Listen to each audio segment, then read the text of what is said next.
name is David Blanchard, and it's my honor to welcome you all to the 32nd Annual World AIDS Day commemoration service here now, sponsored each year in Central New York by ACR Health.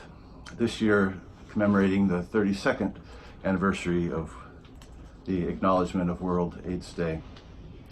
We are unable to gather together in person this year as is the usual custom due to the COVID-19 pandemic. So we'll make the best of the alternatives that we have and seek to create here a virtual community of caring and compassion and healing. It's important that you are here. Collectively, we bring together memories of loved ones lost to AIDS over nearly 4 decades and honor their lives and acknowledge still the lingering grief. Maybe later on today, sometime in the sanctuary of your own homes, you might light a candle, as I have done so behind me, to symbolize the hope that we share that the suffering of HIV/AIDS will soon cease, and to represent in our own hearts the resilient spirits of those that we have loved and lost.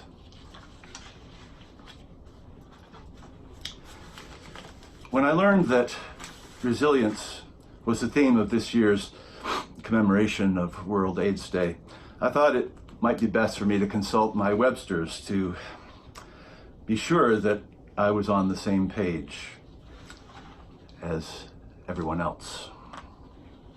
One of the dictionary definitions for resilience sort of raised my hackles, though.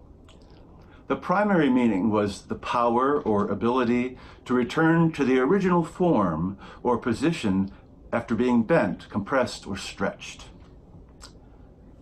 My objection is to the notion that resilience allows us to, quote, return to the original form or position. All I can say to that is, I should hope not. I don't think it's even possible. Resilience allows us to change and adapt and evolve, not to find our way back to a way of being in the world which was, for whatever reason, not working. Here I'd like to share a poem that's called Thanks, Robert Frost. The poet is David Ray, and the word resilience as such never actually appears in the poem.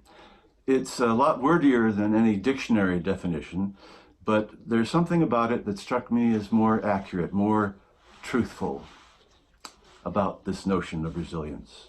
I'll only read the first several lines of the beginning of the poem, which starts like this.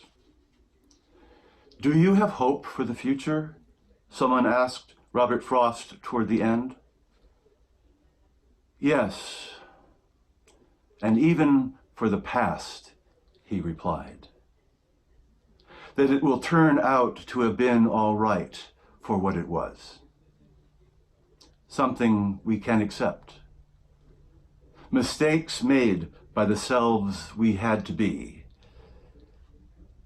Not able to be, perhaps, what we wished.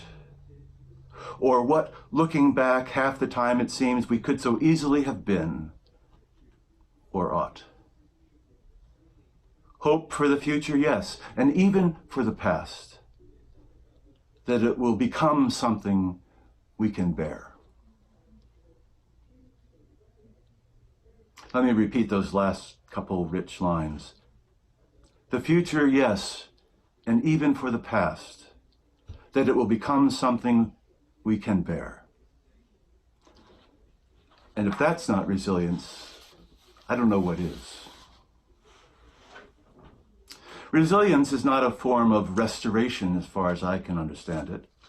Profoundly resilient people struggle and strive with no expectation of being restored to what once was. Resilience is also not the kinder, gentler embodiment of resistance. In fact, in many ways, it is the opposite of resistance. When we put up resistance to something that shows up uninvited and unwelcome in our lives, we use all of our energy to defeat it, to outsmart it, to protect somehow ourselves. Resistance is often concerned with what's fair, what's deserved, what's just. Resistance has a black belt. And there may be times when that is a logical and fitting response. But in my own life, in my own experience, that which I have resisted the most has almost always had more endurance than I. Good luck resisting grief. Have fun shoving depression back in its box. Let me know how it goes sweeping a deep betrayal under the rug. And even if resistance does seem to work from time to time, it doesn't do much to prepare us for the next time an unwelcome guest might return into our life, which it likely will.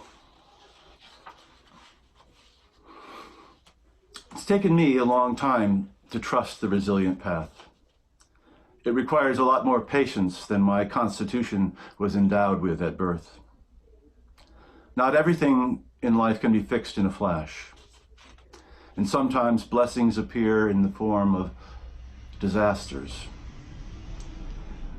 Not everything is going to make sense. The essential wisdom of the resilient path is to recognize that those fearsome things are, one, real, but also, two, that they are not us. A great metaphor for this comes to us from the Indian mystic Rabindranath Tagore, who said that the mountain remains unmoved by the apparent defeat of the mist. The mountain remains unmoved by the apparent defeat of the mist. Our resilience depends on us understanding ourselves to be the mountain, and the circumstances that cast shadows of fear and worry that blow into our lives are forms of the mist. This doesn't deny the metaphorical mist's reality. It simply but profoundly reminds us of our true nature as resilient, enduring beings, despite the mist. I hope that hope is something that is generally reserved for the future, for what is yet to happen, for aspirations and longings. The notion of having hope for the past defies a kind of logic that is a function of linear thinking we're so familiar with, where the past is over and done with and the future becomes the only focus for our hope. Maybe it's just a function of where I am in life. The only way I might be considered middle-aged is if I get to live to be 124. An unlikely prospect, all things considered. I hold many hopes in the future, but I am inclined to find profound sources of hope in the unraveled and unraveling chapters of the past. A past that, as the poet wrote, will turn out to have been all right for what it was. That it will become something we can bear. The kind of resilience that allows us to reclaim hope from the ashes of whatever loss or trauma from the past that lingers still in the shadowed presence of the current day. That doesn't come to us easily, that kind of capacity to reclaim hope. It calls on us for a kind of vulnerability, to risk reawakening real-life nightmares that we have sought to flee. And it requires also a kind of self-forgiveness for the mistakes we made by the selves we had to be. And it calls on us to set loose any guilt that might be associated and attached to the essential accomplishment that in spite of everything, we have somehow survived. We have hope in the past when we can recognize and embrace all the ways that even the most brutal and punishing parts of our past have forged a habit of resilience, a habit of resilience that illuminates the meaning and purpose of life itself, even in this very present moment. The past is the road that brought your beautiful selves this far. It is a part of you and you of it. To despise it is to somehow despise yourself. And that is too great a price to pay for being human. The point is not to delude ourselves that the wounds of the past are actually happy blessings in disguise. They are what they are. And because of them, we have become who we are. Broken and beautiful, fierce and tender, lost and found. God bless us all. Everyone. Breath in, breathe out. Breathe in spaciousness and acceptance of what is. Breathe out resistance. Breathing possibility and optimism. Breathe out fear and doubt. Breathe in ease. Breathe out the need to change the way this moment is unfolding. Breathe in the certainty that what we really are is so much bigger than pain and suffering. Breathe out limitation and conditioning, and breathe in divinity and openness. And breathe out a prayer of thanks that even in the midst of difficulty, there is awareness. We keep the promise. Please join in the response. We commit to combating bigotry of any kind against people affected by HIV/AIDS. We keep this promise. We commit to working for a just distribution of health care that allows for all people to receive the HIV/AIDS treatment they need, regardless of personal finances. We keep this promise. We commit to educating ourselves and our communities about HIV/AIDS and other STDs and being safe in our own lives and urging safety in the lives around us. We keep this promise. We commit to remembering with honor those who have died, treating with compassion those who are suffering, and working for a future world without HIV/AIDS. We keep this promise. You can shed tears that he is gone, or you can smile because he has lived. You can close your eyes and pray that he will come back, or you can open your eyes and see all that he has left. Your heart can be empty because you can't see him, or you can be full of love you shared.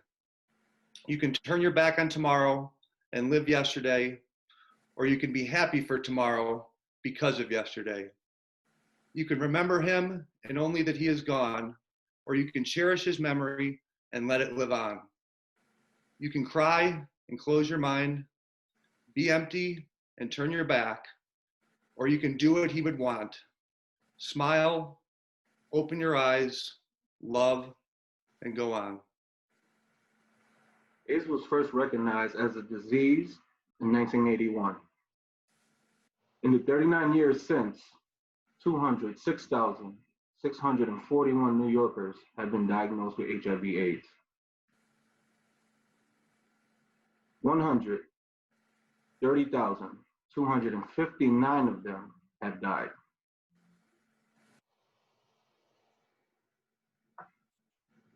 108,000 683 New Yorkers are presently living with HIV/AIDS. In ACR Health's 9-county service area, 2,090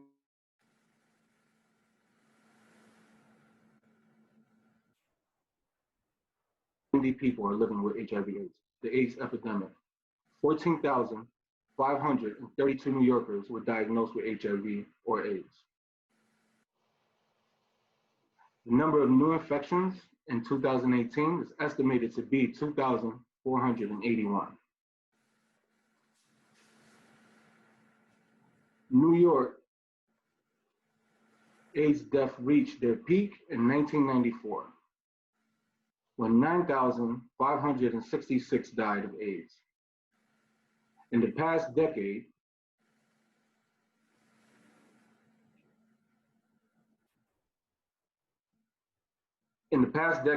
HIV has been on a decline. Between 2009 and 2018, new HIV cases dropped by 43%. ACR Health has greatly expanded HIV testing, a priority for ending the AIDS epidemic, and has continued to conduct testing throughout the COVID-19 pandemic, both in person and by mail order. ACR Health is fully engaged in leading the fight to end AIDS in Central New York, Northern, and the Mohawk Valley regions of New York State. ACR Health's Enhanced End the Epidemic program addresses these three important steps in ending AIDS: identifying those with HIV who remain undiagnosed through HIV testing, linking HIV positive persons and high-risk negative persons to healthcare and getting them on anti-HIV medication, and providing access to pre-exposure prophylaxis, a daily pill that prevents HIV transmission. ACR Health can now provide PrEP to clients through our on-site clinic, sometimes starting their prescription at their first appointment. In the rising of the sun and in its going down, we remember them. In the blowing of the wind and in the chill of winter. We remember them. In the opening of buds and in the rebirth of spring. We remember them. In the blueness of the sky and in the warmth of summer. We remember them. In the rustling of leaves and in the beauty of autumn. We remember them. In the beginning of the year and when it ends. We remember them. When we are weary and in need of strength. We remember them. When we are lost and sick at heart. We remember them. When we have joys we yearn to share. We remember them. So long as we live, they too shall live, for they are now part of us. We remember them.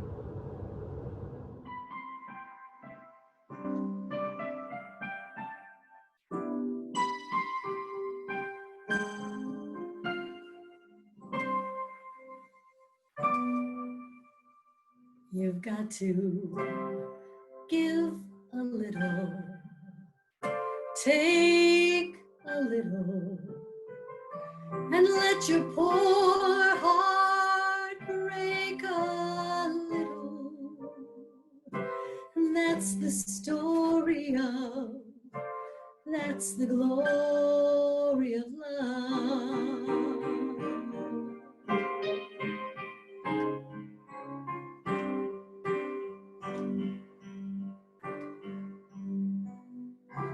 You've got to laugh a little, cry a little, and let the clouds roll by a little.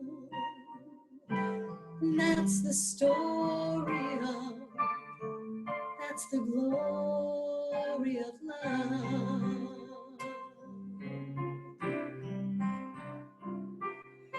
As long as there's the two of us, we've got the world and all its charms.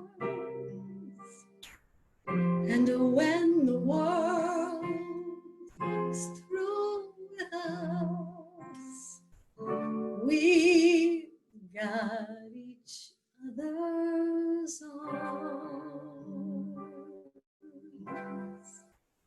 You've got to win a little, lose a little, and always have the blues a little. That's the story of, that's the glory of love.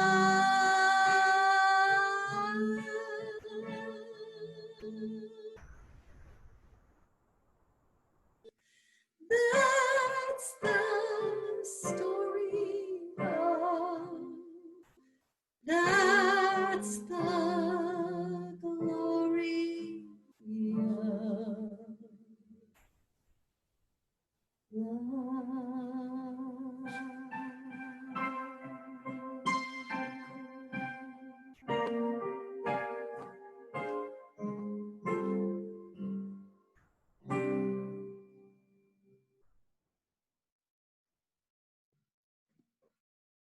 Heartbeats by Melvin Dixon. Work out, 10 laps. Chin ups, look good. Steam room, dress warm. Call home, fresh air. Eat right, rest well. Sweetheart, safe sex. Sore throat, long flu. Hard nodes, beware. Test blood, count cells. Red's thin, white's low. Dress warm, eat well. Short breath, fatigue. Night sweats, dry cough. Loose stools, weight loss. Get mad, fight back. Call home, rest well. Don't cry, take charge. No sex, eat right. Call home, talk slow. Chin up, no air. Arms wide, nodes hard. Cough dry, hold on. Mouth wide, drink this. Breathe in, breathe out. No air, breathe in, no air. Black out, white rooms. Head hot, feet cold. No work, eat right. CAT scan, chin up. Breathe in, breathe out. No air, no air.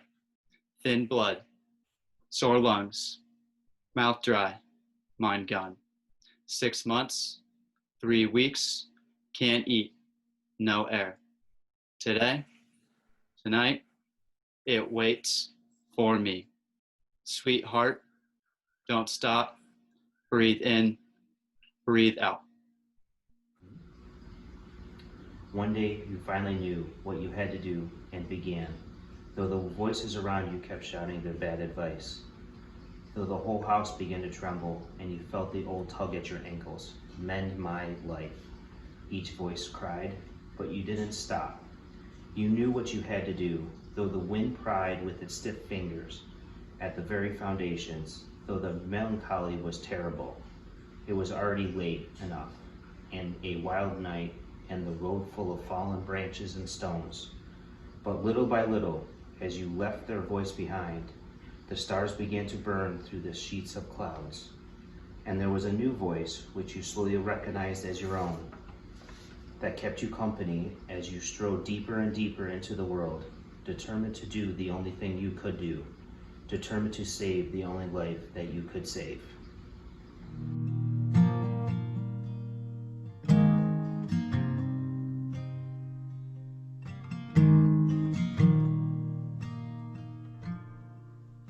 This house, she's holding secrets. Got my change behind the bed, and a coffee can. Throw my nickels in, just in case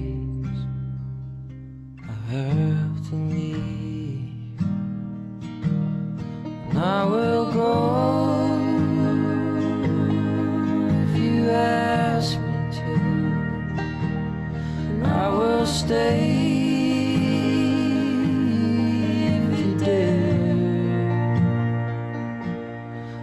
if I go, I'm gone shameless. Let my hunger take me there.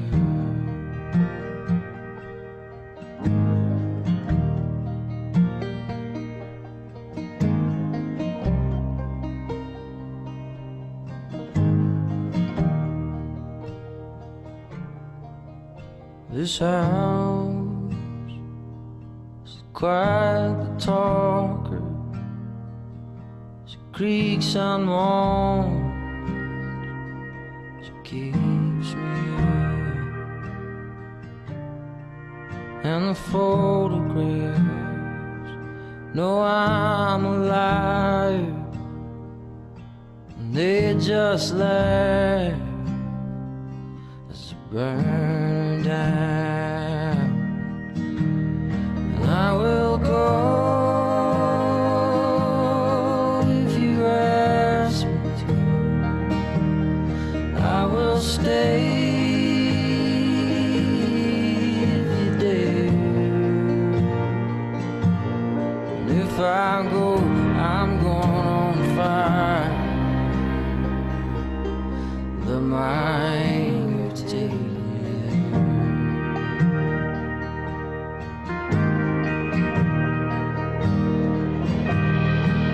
And the shingles, man, is shaking.